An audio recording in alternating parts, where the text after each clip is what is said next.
So, this is critical ignoring as a core competence for digital citizens in current directions in psychological science by these authors. And here we go. A wealth of information creates a poverty of attention and a need to allocate that attention efficiently among the overabundance of information sources that might consume it. Second quote. The function of ignoring of inattention is as vital a factor in mental progress as the function of attention itself. Yet immediately, the idea that we have an attention means that we are attending to something, but it also means we are not attending to other stuff. So we can only really attend to so many things at once.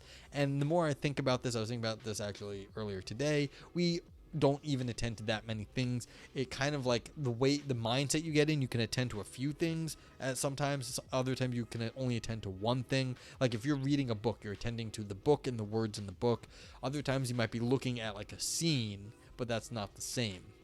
And so then you've got different things you can attend to, but really this number of things that you can attend to at once is not that high. Like if you're looking at a field full of grass, you're not looking at the millions of blades of grass. Like you cannot count a million blades of grass. You're looking at grass. So it's like you are unable to actually attend to all the blades of grass. And so there's a question here, exactly what is the phenomenology of attention and how does that work? And that's not been spelled out, but okay. But there's definitely good work to be done in this area. So like this is the idea is like you are attending to certain things and ignoring other things. You have to be able to ignore certain things to get your job done sometimes. Like you have to like block out distractions. So it's like I got the music going. If it's too loud, I know that gets disturbing. But having it going a little bit means it also blocks out everything else that might be happening outside. So, okay, anywho. The digital world is artificially constructed. Moderated by algorithmic tools, it contains more information than the world's libraries combined, but much of this information comes from unvetted sources and lacks conventional indicators of trustworthiness. People scrolling through their social media feeds are confronted with a deluge of updates and messages, an ad for a new device, a meme from a friend, news about the pandemic, and opinions on anything from climate change to the latest celebrity misstep, all in an endless stream produced and shared by human beings and promoted by algorithms designed to make people dwell on the platform so they can be exposed to more ads. The challenges of dealing with overabundant and attention-grabbing information are amplified by the proliferation of false information and conspiracy theories whose prevalence may lead people to doubt the very existence of truth or a shared reality. An entirely new vocabulary has become necessary to describe disinformation and online harassment tactics such as flooding, trolling, I don't know what this is, jacking, and sea lioning. These tactics generate an excess of contradictory and irrelevant information in order to instill doubt, undermine a shared perception of reality, or simply distract people's attention. Yeah, I mean, everyone here on Twitch and maybe later on YouTube will have experienced some degree of people, swamping comments with like irrelevant stuff, the whataboutism, that's kind of the sea lioning phenomena. You can and then there's just like straight up trolls, of course, who are saying things that they know are wrong to get a rise out of people or for other purposes. So sure. To counteract the challenges of false and misleading information and other attention-grabbing traps online, policy work has taken a multi-pronged approach ranging from content moderation to fact-checking and introduction of prompts that slow down the spread of false rumors. Lewandowski. I think I've read something from Lewandowski before. Yeah, I'm not sure on like sort of a related topic. I'm trying to remember now. In addition, research has focused on preparing people to recognize and resist online manipulation and misinformation through both preemptive inoculation and reactive debunking interventions, and on improving people's competencies for media and information literacy. This is so hard. We're falling so far behind because the people who are making money off this are always going to be faster than the people who can, react to it. What's a question mark? Evolve yourself. What's up?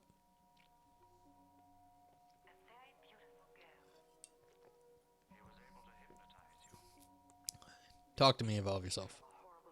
F? F? No, I'm fine. I'm saying green. Anyone else? I have not. I've dropped 126 frames this whole thing, which is 0.0%. So I think it's on your side. Please refresh. Don't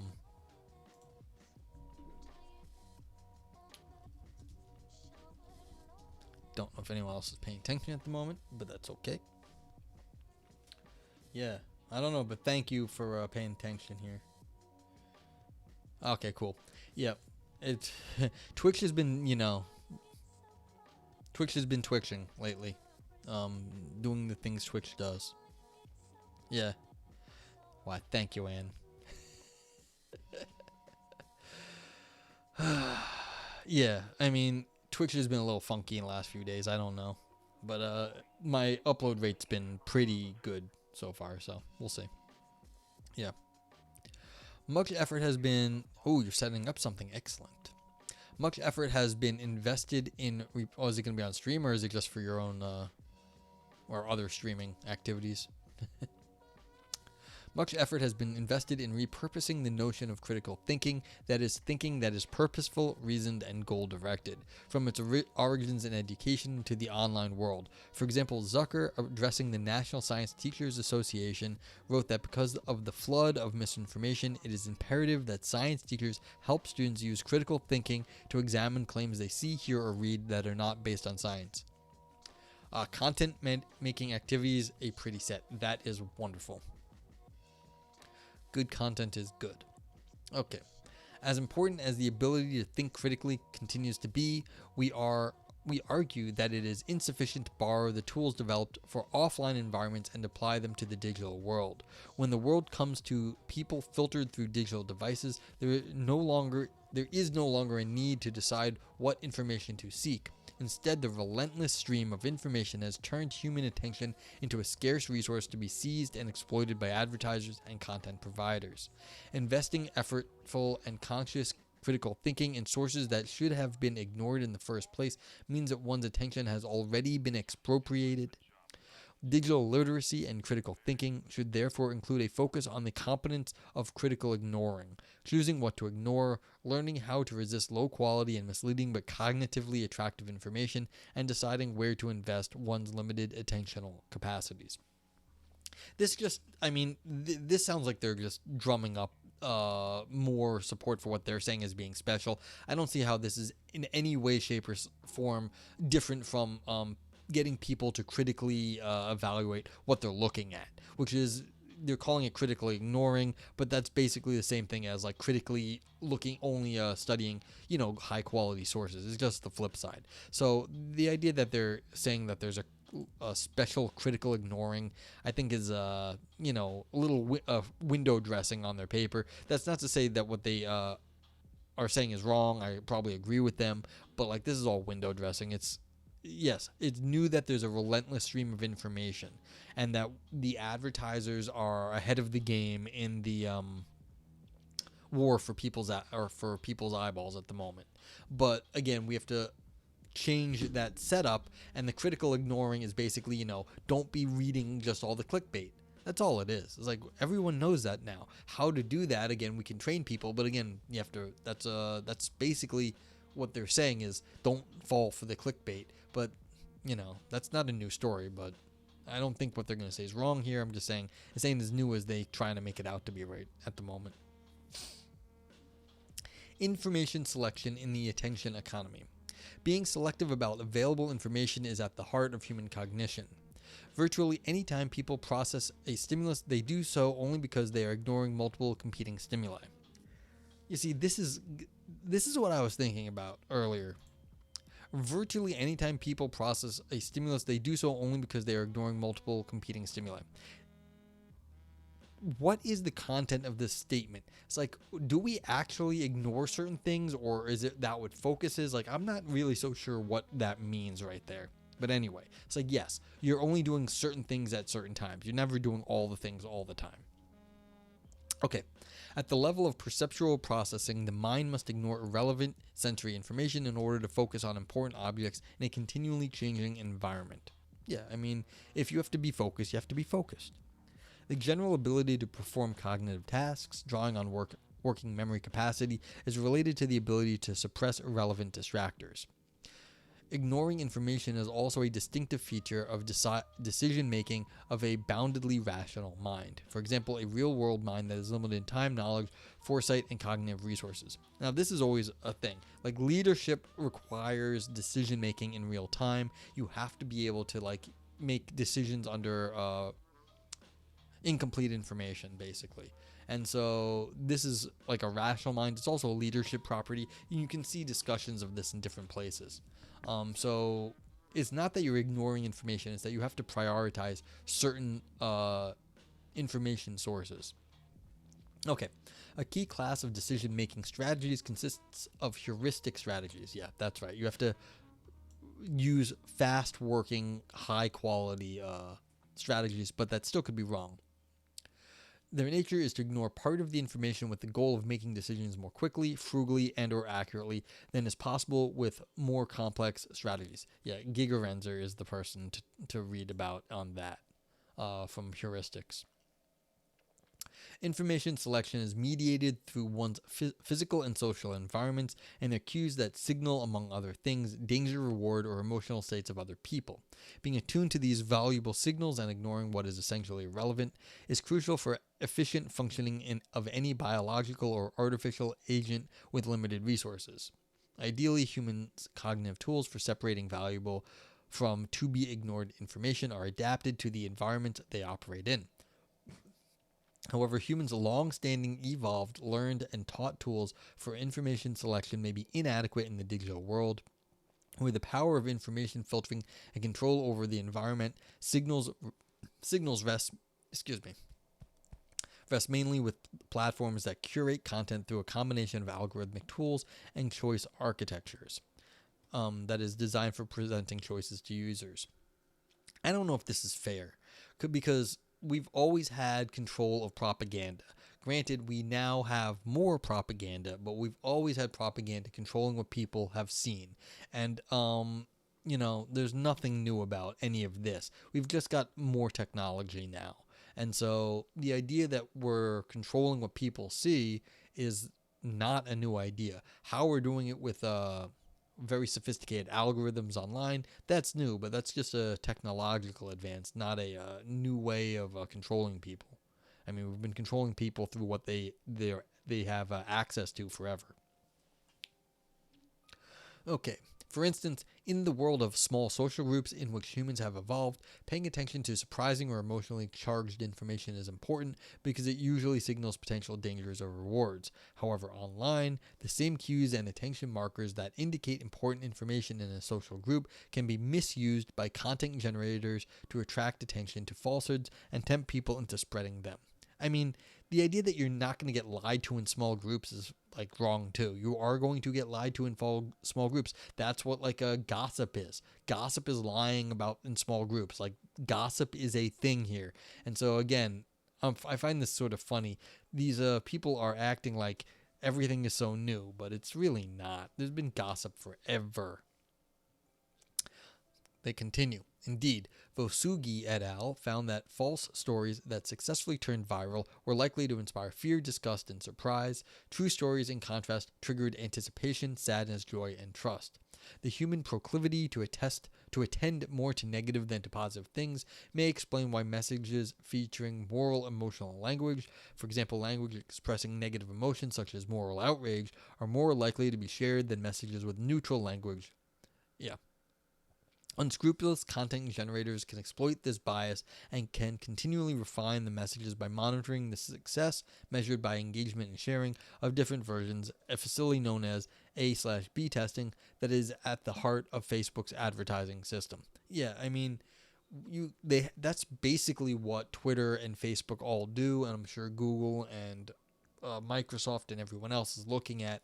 They're looking at what gets the clicks. The clicks are always moral outrage. There's a very simple evolutionary story for that, is that it's much more, it's much better to be reactionary and like hide from danger, because danger is very dangerous. But like good things you can spend more time at. Danger you have to react immediately because the risk is very high. And so we're more reactive to bad things. Nothing particularly crazy about that. CJ, oh hey CJ, I have the I have the Q104 list open. Is just not done, so I'm gonna get that done after stream tonight. Thanks for stopping by, and everyone should actually go hang out at CJ's. CJ, because tomorrow CJ does her annual classic rock rundown. Yeah. And so in our area, CJ and I are from a very similar area in the world. The classic rock station, which you can now get online very easily, so all of you can jump in. They do the top 100 classic rock radio songs on the radio, and they play it down, and everyone gets to vote on that. And so it's kind of fun. And she has been in media for a while, and like media adjacent industries, and so it's kind of a fun thing that yearly tradition now. So I will send you a screenshot.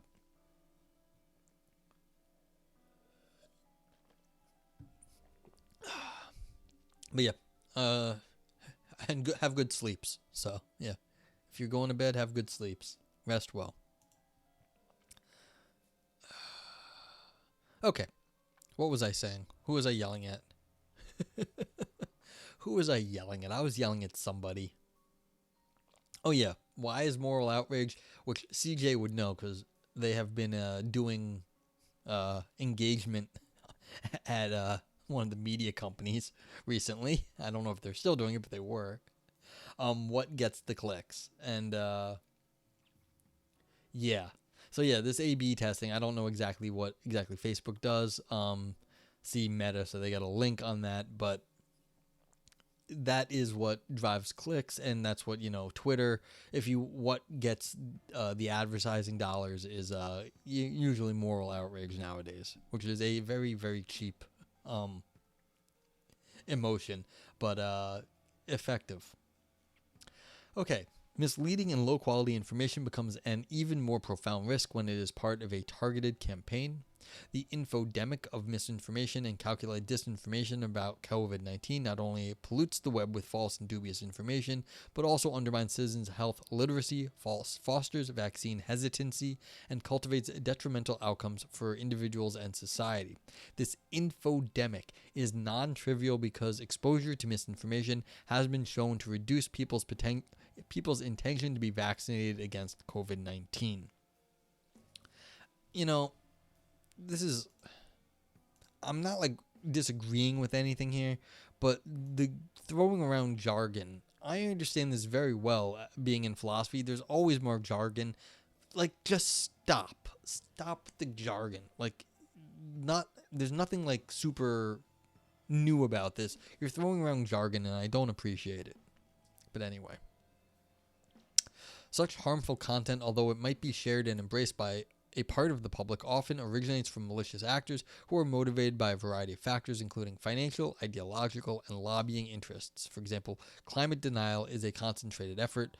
Yeah, I mean, and, the oil companies have been used to, I don't know if they still do, but they used to pay for, like, stuff like this. And, like, the smoking companies would say that, like, cigarettes don't cause cancer. It's like, this has been going on forever. Malicious actors also use trolling and other harassment tactics to intimidate and silence opposing voices. Moreover, competition for attention creates an overabundance of content that, although not necessarily harmful in itself, can negatively affect other important indicators of life quality, such as the amount of leisure time and well-being. Yeah, they've been doing studies that says, like, if you do too much social media engagement, it makes you depressed. I mean, it's not surprising, given the outrage that is peddled on social media so often. So you're going to see so many moral things that get you morally, like, riled up, and then eventually it's going to be too much. Okay. In sum, digital environments present new challenges to people's cognition and attention. People must therefore develop new mental habits or retool those from other domains to prevent merchants of low-quality information from hijacking their cognitive resources. One key such competence is the ability to deliberately and strategically ignore information. Okay, fine. So there's a lot of words to get down to this thing right here. You have to be able to say, I don't need to look at this anymore. Okay, critical ignoring for information management. Deliberate ignorance refers to the conscious choice to ignore information even when the costs of obtaining it are negligible. People deliberately ignore information for various reasons, for instance, to avoid anticipated negative emotions, to ensure fairness, to maximize suspense and surprise. Deliberate ignorance can also be a tool for boosting information management, especially online. Critical ignoring is a type of deliberate ignorance that entails selectively filtering and blocking out information in order to control one's information environment and reduce one's exposure to false and low-quality information.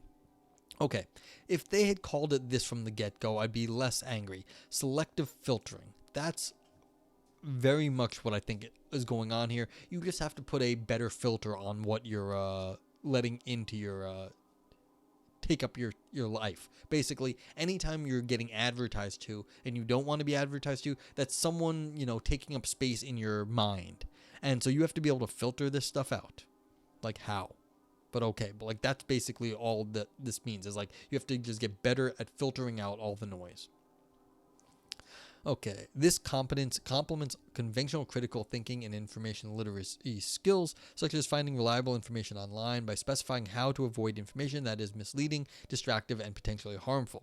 It is only by ignoring the torrent of low-quality information that people can focus on applying critical search skills to the remaining, now manageable pool of potentially relevant information. As do all types of deliberate ignorance, critical ignoring requires cognitive and motivational resources, for example, impulse control, and somewhat ironically, knowledge. In order to know what to ignore, a person must first understand and detect the warning signs of low trustworthiness. See, this is why I was saying it was a little silly. You have to have knowledge to know what you're doing. You're not critically ignoring. You're just boosting your filter skills to filter out low-quality sources. And that's basically what it is. You have to understand understand the signs of low trustworthiness. Okay, critical ignoring in the digital world, information types and tools. All right, and let me stop right here. How do I know when something is bullshit? Real simple. Fucking crappy ass shitty making up words that don't add anything. That's what you're doing. The infodemic is not adding any new thing by coining this term, except making it sound fancy. That is literally one of the things. If they are throwing jargon around and the jargon isn't doing any work for them, then they are coining it to make it sound like they're doing more than they are. Okay? So this infodemic, that sounds great. Has it added anything to this discussion? No, it did not add anything to this discussion. It means, yes, we are a deluge of crappy information. They combined information and pandemic in a very cutesy way, infodemic, but it really, this is we're already a few pages in, and it's okay, nothing was added. That is one way you can low trustworthiness, is if they're throwing around words that don't mean anything.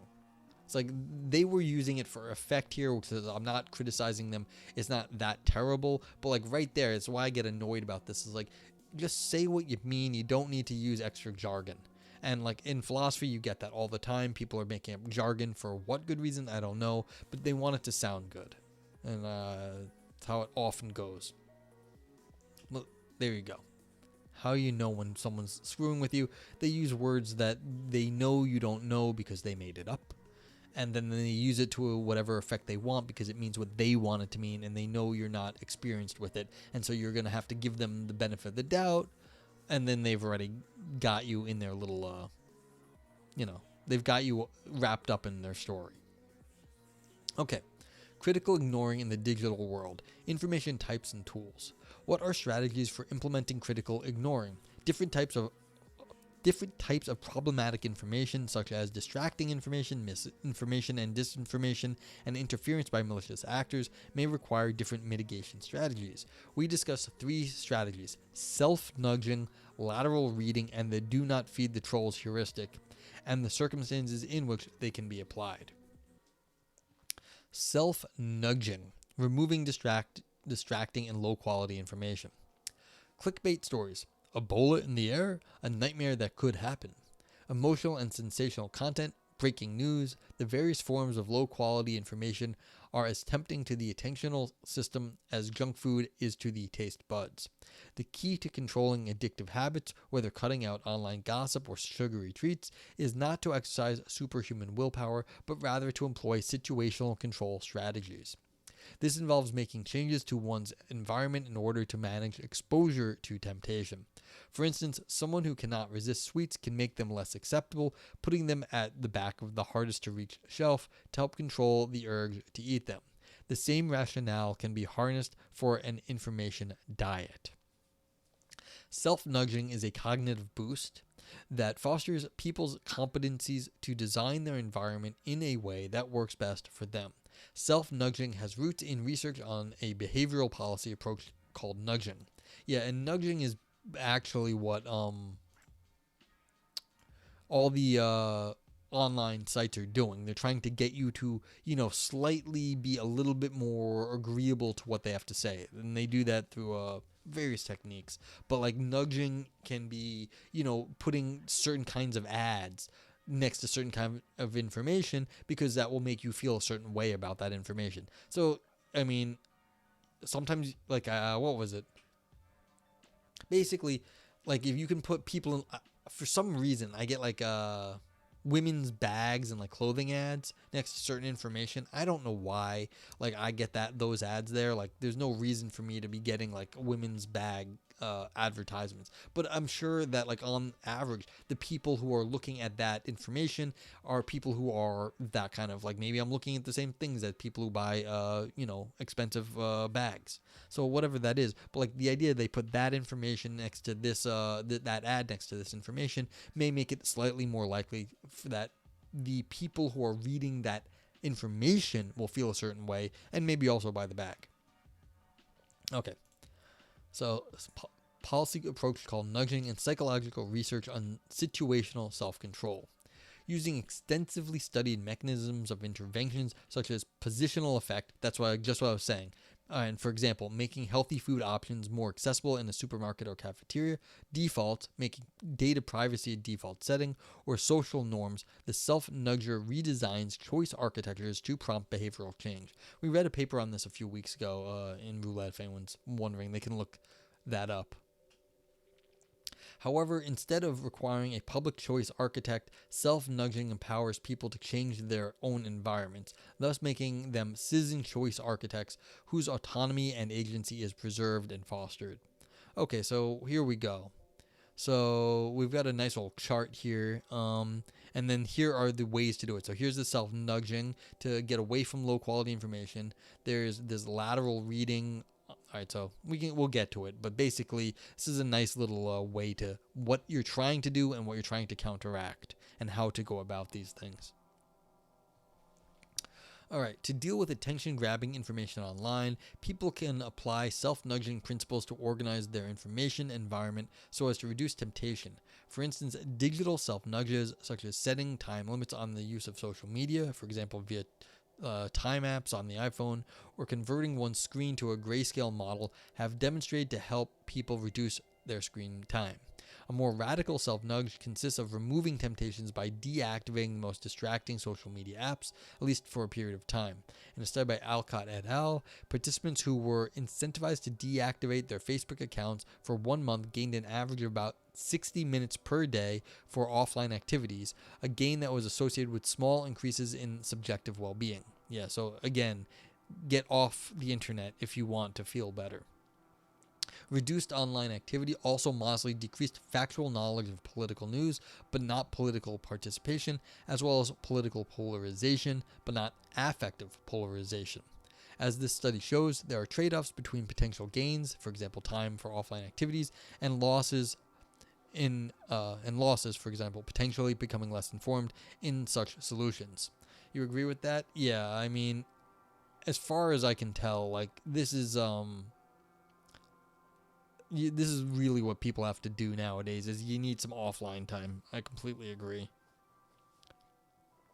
The key goal of self-nudging, however, is not to optimize information consumption, but rather to offer a range of measures that can help people regain control of their information environments and align those environments with their goals, including goals regarding how to distribute their time and attention among different competing sources. For example, friends on social media and friends and family on offline. Yeah, I mean, you're off, and have a great night. Again, everyone should go check out Anne. We can give. I can't do shout outs again. Let's see. Let's give Anne another quick shout out, and everyone go hang out with Anne's when she's on. So cool.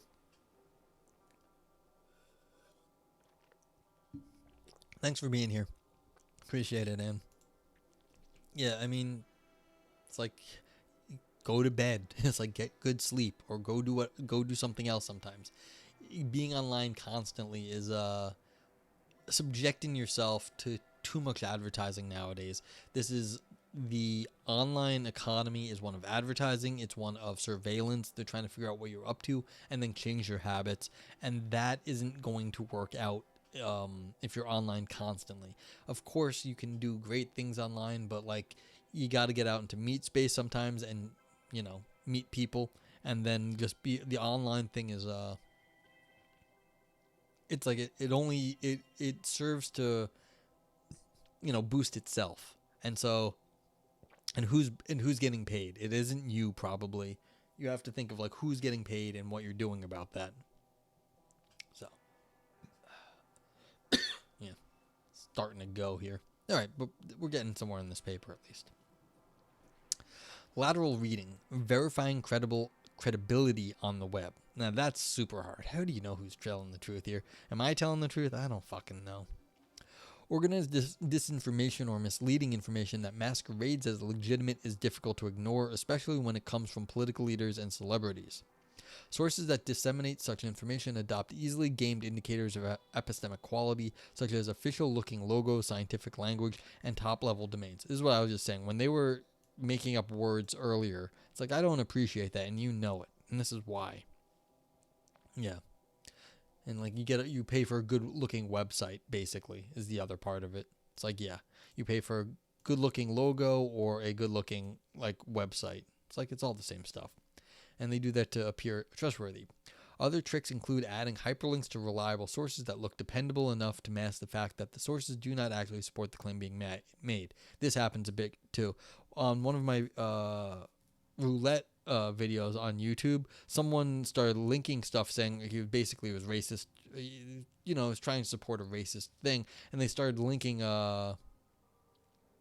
sources, and I went and looked at the sources, and I'm like, these sources are not going to do what you need. You have to get me other sources. And then he said something else, and the something else that he got me linked back to the original stuff that he had originally done. I was like, you can't just keep circular linking. And eventually I just called him out like racist, and he was like, he didn't come back. But I left it up for the reason that I called out all the things he did and just called him racist, and I was like, look, you're just being racist here, and like, you have to do more if you want to support this sort of hypothesis. It's just not going to work. But like, you have to be careful about that. And the way to lie, I want better lying. Like, you should be a better liar. Like, you might need to lie one day, and you should know how to do it. You always have to mix a little bit of truth with your falsity. You can't just like try to impress people with your citations. That doesn't do anything. If you're going to lie, lie well. Make people think you're telling the truth because you are telling the truth. And then, then when you don't tell the truth, they won't know. It's like, that's the old thing from Pirates of the Caribbean. You can't trust an honest man because when they lie, then you won't know it because they've been telling the truth the whole time. However, you can trust Captain Jack Sparrow because you know he's lying most of the time. And so you can know like how to deal with him. It's a much easier thing to deal with Captain Jack Sparrow because, he's always lying. It's like, but not always. But you don't have to worry about him slipping in something more insidious. So that was his moral standing. He wasn't going to be insidious about his lying. He was just always going to do it. Okay. In a digital environment, looks can be deceiving. It is often impossible to know the real agenda behind a site or a post simply by examining it. Well, and, consider The Onion. It's America's finest news source. The trick is not to waste time doing so. Instead, a person can follow the strategy of professional fact checkers known as lateral reading. Lateral reading begins with a key insight. One cannot necessarily know how trustworthy a website or a social media post is by engaging with and critically reflecting on its content. Without relevant background knowledge or reliable indicators of trustworthiness, the best strategy for deciding whether one can believe a source is to look up the author or organization and the claims elsewhere, for example, using search engines or Wikipedia to get pointers to reliable sources.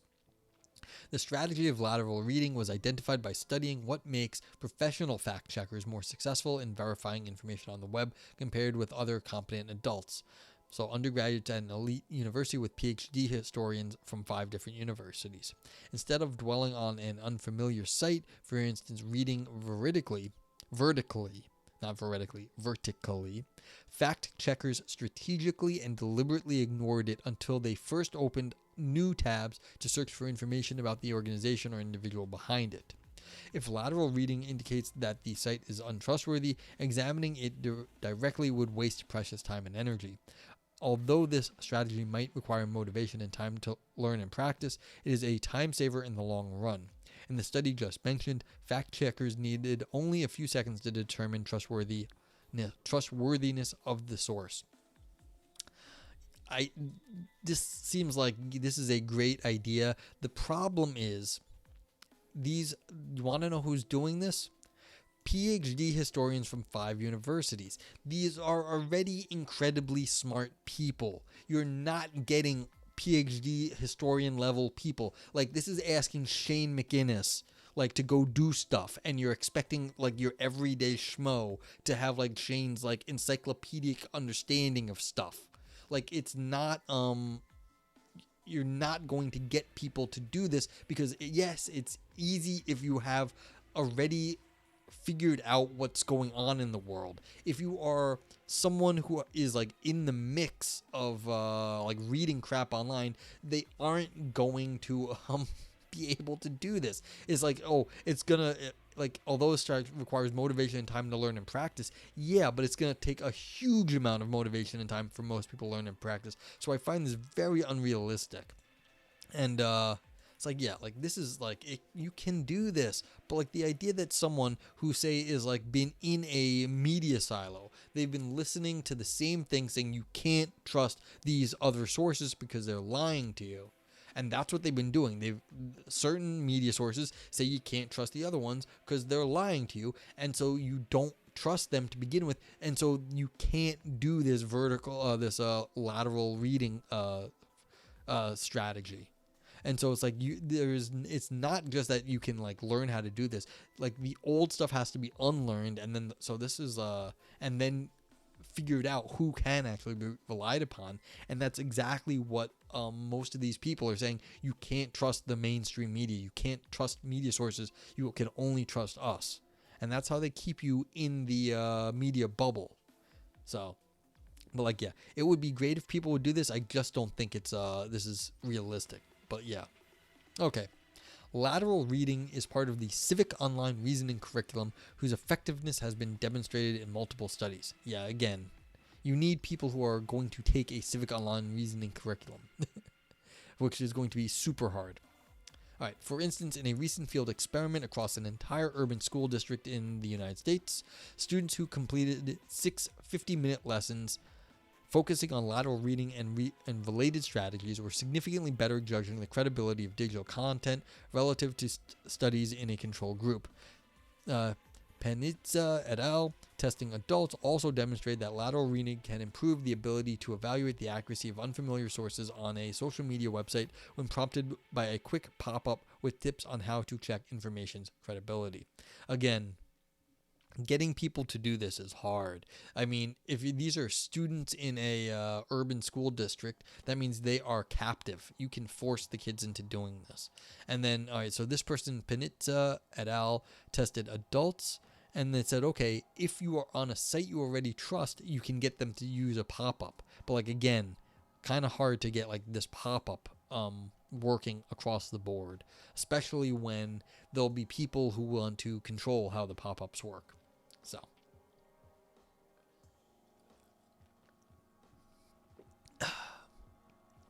do not feed the trolls, ignoring malicious actors. Sometimes it is not the information, but the people who produce it who need to be actively ignored. Problematic online behavior, including promulgation of disinformation and harassment, can usually be traced back to real people, more often than not, to just a few extremely active individuals. Indeed, close to 65% of anti-vaccine content posted to Facebook and Twitter in February and March of 2021 is attributable to just 12 individuals. Despite being a minority, conspiracy theorists and science denialists can be vocal enough to cause damage. Their strategy is to consume people's attention by creating the appearance of a debate where none exists. One productive response is to resist engaging with these individuals or their claims by ignoring them. This approach can be implemented both on the individual and on the infrastructural level. For instance, Reddit.com's Ask Historians subreddit, one of the largest historian forums online, removes questions that use the jacking technique to deny the basic facts of the Holocaust. I don't know what this stands for, but like, yeah, you can't deny the Holocaust because they have a post that said, look, if you have a question, here's what you read. But again, people will just keep doing stuff and denying it. So you just have to, take those down, and that's what they do. Another category of bad actors online consists of those engaged in trolling, cyberbullying, and other forms of online harassment. Harassment, including physical threats, stalking, insults, and sexual harassment, is prevalent online. 41% of Americans say that they personally have experienced at least one form of such abuse. Trolling, which includes interpersonal antisocial behaviors such as deception, aggression, and disruption, is a particularly common and concerning type of online harassment. So, yeah, it's like... Yeah, I mean, this is normal online behavior. I mean, not that it's good, but it is common online behavior. Online harassment exacts an emotional toll on victims and erodes online civility. Crucially, as Craker and Marks demonstrated, individuals who engage trolling are motivated by negative social power, and their trolling behavior is reinforced by the adverse impact their actions have. For example, annoying and upsetting people. To fight back, as one of the authors of the study argued, one needs to withdraw that negative social reward, thereby diminishing trolls' motivation to engage in antisocial behavior. This strategy, which is useful for dealing with other malicious actors, such as super spreaders of mis and disinformation as well, is known as the do not feed the trolls heuristic. I mean, who's this paper written for? This is do not feed the trolls is an old thing online. Don't feed the trolls. That doesn't mean this is a good strategy. Not all the time. It's for the most part, it's a good idea. Just don't feed them, ignore them. But like for the people up here in the Ask Historian stuff, they don't ignore the trolls. They have to delete troll stuff. It's not the same. Just ignoring them is not good enough. Okay, so here's the breakdown of do not feed the trolls. It consists of two rules. First, do not respond directly to trolls. Do not correct them, engage in debate, retaliate, or troll in response. Second, instead, block trolls and report them to the platform. Yeah, it's like you got to try to report them. But sometimes that's already too late, and that's the problem with trolls. Even wasting your time to block them or have their post up for any amount of time is quite often all they need. Okay, another support for the use of this heuristic comes from the expert advice emphasizing the importance of two factors when dealing with online harassment. A, seek help and support from one's social group and or professionals. B, not engaging the malicious actors and instead blocking their messages. For example, UNICEF advises that when bullying happens on social media platform, one should consider blocking the bully and formally reporting their behavior on the platform itself. I mean, this is nice. I don't know if this is realistic, though. I mean, people can get around blocks and bullies. I mean, I was in, a larger streamer's chat, and someone said they had evaded the ban, a ban. They had been banned, and they had evaded, and they're like, oh, this is my other account. And, they were like, the mod was like, really? Okay, now your new account is banned. If the person kept their mouth shut, they could have been there, but they couldn't even keep their mouth shut. They were that big of an idiot. And like, okay, you just broke TOS on Twitch, and now you're double banned, and we're reporting you for your ban evasion. And it's like, okay, but like, it's not hard to get around these things, and that's why, you know, this may not always be enough just to don't feed them, because they can, you know, keep doing what they're doing. Okay.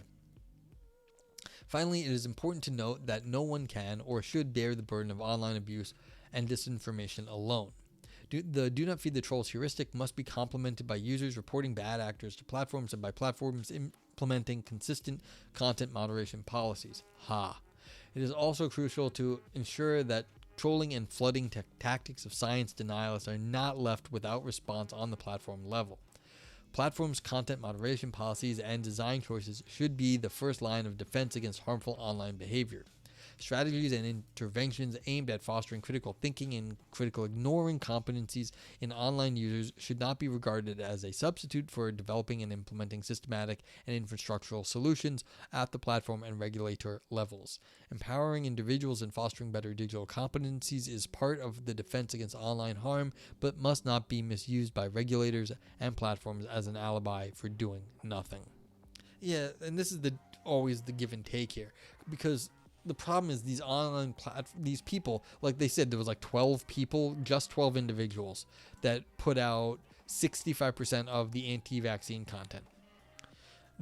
Those 12 individuals made so much money for Facebook. So much money, because they put all this stuff and people ate up the anti-vaccine content. So Facebook was able to sell huge amounts of ads, all sorts of gain all sorts of information that they could sell to advertisers, because those 12 people did that. They don't want to kick those people off because those people make them money. And so the idea that like there's you should just like cut this out, none of the platforms want to cut this out. This is what made these platforms rich, and they know this, and they're trying to be like, oh yeah, we're guarding free speech. It's like, no, you're guarding your bottom line quite often. So, and that's part of the trouble here. It's that like all of these things, like, you want to have a social media platform because there's lots of stuff that you can do, like Twitch, great stuff. Anyone can broadcast out. I'm broadcasting to any number of people right now, and then on YouTube later also. But like, again, like, can do great things, but where are they making the money? They're getting I'm not going to get as many views as these 12 people did for spewing anti-vaccine content. Like, I'm not making Twitch a lot of money here compared to the ones that are like stirring the pot, being like, oh no, the scientists are wrong, you know better. So it's like, yes, should all these trolls be kicked off? It's like, yeah, but then again, you don't have the internet either. It's like, you're going to lose, are we throwing out the baby with the bathwater? I don't know. I don't like the trolls. I want them kicked off, but like, how do you actually make a vibrant online community that does not have this bad actors in it? And we don't know how to do that yet. So all this stuff that they're saying is good. Like, yeah, it's great, but no one actually knows what actually how to do it. Okay, critical ignoring as a new paradigm for education. The digital world's attention economy, the presence of malicious actors, and the ubiquity of alluring but false or misleading information present users with cognitive, emotional, and motivational challenges. Mastering these challenges will require new competencies. An indispensable component of navigating online information and preserving one's autonomy on the internet is the ability to ignore large amounts of information. Critical ignoring strategies as part of a curriculum in information management should therefore be included in school curricula. Traditionally, the search for knowledge has involved paying close attention to information, finding it and considering it from multiple angles. Reading a text from beginning to end to critically evaluate it is a sensible approach to vetted school texts approved by competent overseers. On the unvetted internet, however, this approach often ends up being a colossal waste of time and energy. In an era in which attention is the new currency, the admonition to pay careful attention is precisely what attention merchants and malicious agents exploit. It is time to revisit and expand the concept of critical thinking, often seen as the bedrock of an informed citizenry. As long as students are led to believe that critical thinking requires, above all, the effort the effortful processing of text, they will continue to fall prey to informational traps and manipulated signals of epistemic quality. At the same time that students learn critical thinking, they should learn the core competence of thoughtfully and strategically allocating their attentional resources online. This will often entail selecting a few valuable pieces of information and deliberately ignoring others. This insight, although crucial in the digital age, is not new. As William James observed, the art of being wise is the art of knowing what to overlook. Diz Giz, philosophy is for nerds. Yes, I'm pretty nerdy. Welcome in.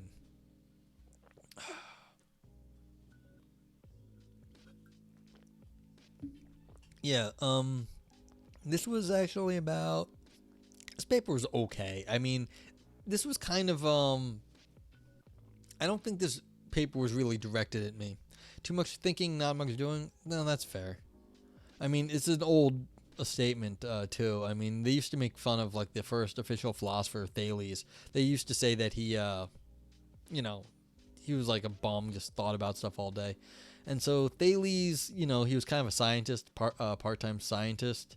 He realized it was going to be a good oil harvest that year, and he put down like a deposit on all the oil presses in ancient Greece before anyone else did when it was too early, and he actually made a lot of money. So he was the first guy in finance. He put down options on oil presses because he realized you could do that, and he made like a ton of money, and then was like, yeah, screw you people, I'm rich now. And yeah, he invented options trading on the oil presses in ancient Greece because people were like, you don't do anything, you don't make any money. And then so he was like, yeah, screw you, I did.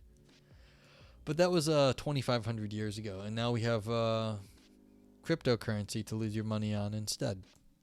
Yeah, so what I was saying about this was basically, I don't think this was directed at me. Like, who is this directed at?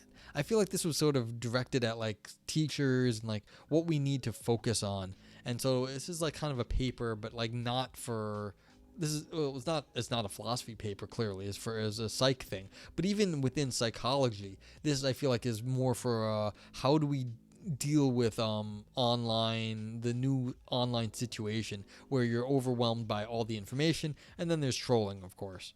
And like, what do you actually do with trolls? Well, they were saying very standard stuff here. And so the fact that this was very standard, but like kind of dressed up in some new language, makes me feel like this paper was kind of, yeah, well, that's part of the thing. That's kind of what I think was going on in this paper, was that they're trying to repackage a lot of like the same old stuff so that so that the teachers would understand better what needs to be done. And so I feel like this is sort of directed at the crowd that doesn't quite understand social media, Twitch, or anything else like in depth, because it's like, came after them. So, and so this was like, that's what this was. This was a repackaging of basically old ideas. And because I don't feel like they did a whole lot, they just repackaged it in a nice way and then presented it in a way that could be used so that they could understand what they needed to do themselves to not get like fooled by online stupidity, and then hopefully teach others how not to be fooled by online stupidity. But like, yeah, so this kind of what I do here. Is I read academic philosophy as like for better or worse. That's why it's roulette. I don't know what I'm gonna land on, and see if I can figure out what sort of good ideas are in the paper or not, and we discuss with chatters, whoever's around. So that's it. But yeah, it's kind of my philosophy roulette show, and if you think it's fun, come on back. But this is kind of towards the end of my show. Yeah, if you have any question about like academic philosophy, I know some things, but this paper here is just, I feel like this was just sort of like a nicely packaged thing. But like if you're still around Valpo, this gives me the same feeling as that paper on how to read philosophy we did, where I was just like, this is not talking to me. Most of the time I get papers from, this one was a recommended paper, but I take generally I take recommendations, but also there's this website called philpapers.org. I'll put it in chat, and this actually has all the new links to all the new journal articles getting published in philosophy. So literally, there's November 17th. By these papers here that are like you can see on screen, these links, these weren't here when I started the show. So, well, I mean, it's a nice term, critical ignoring. But like, see, these two papers here. This is since I started, this was the top paper, this Aesthetica preprint paper, and then these two papers got published, or their web page got put up in the last in the last hour or so. And so you could go read these papers. And this is normally where I go. But this is this is almost exclusively, although there are areas where there are non-professional published papers or unpublished papers. So like these are all professional academic journals here. So Competence is a professional journal. And so this is like legit research. And you could read this paper on the theory of impurism. And so impurism says that practical factors encroach on knowledge. I'm not going to read this now, but like we could. Like it has it here. It's 18 pages and you could just go read it, and this is normally what I do. So, yeah. Let's see. Is there anything else about this one, though, I was looking at? I mean, you could take a look at this sort of examples that these people refer to. UNICEF. Why would anyone refer to UNICEF nowadays? I haven't thought about UNICEF since I was a kid. Thank you, Diz. Appreciate it. I know it's not for everybody, but like I post everything to YouTube, so people watch later. It's like, yeah. It's trying to be discuss stuff, have some conversation, see what is going on, like people are reading, writing about. It's good for me to just like stay up on like things. But like, yeah, I just get the sense on this paper it was not directed at me. It was directed sort of at the people who are interested in this area, but not really engaged online. And so like critical ignoring in the digital world, like how do you actually break this down? It's like, okay, so we've got a nice chart here, but like, do not feed the trolls heuristic. The idea that like you have to like bring this up to like someone like me, it's like, why are you telling me that? It's like telling like a Kant scholar that, oh, have you heard about this thing called the categorical imperative? Like, it's not helpful. Oh, it's not like it's not clever. It's like it's fine, but it's like, yeah, I know about that. Okay, but like that's about it for this. I don't know if I have anything more to say. It's not a bad paper. It's just like I said, not directed at me. Okay. Could go see. Did Anne go live? Let's go find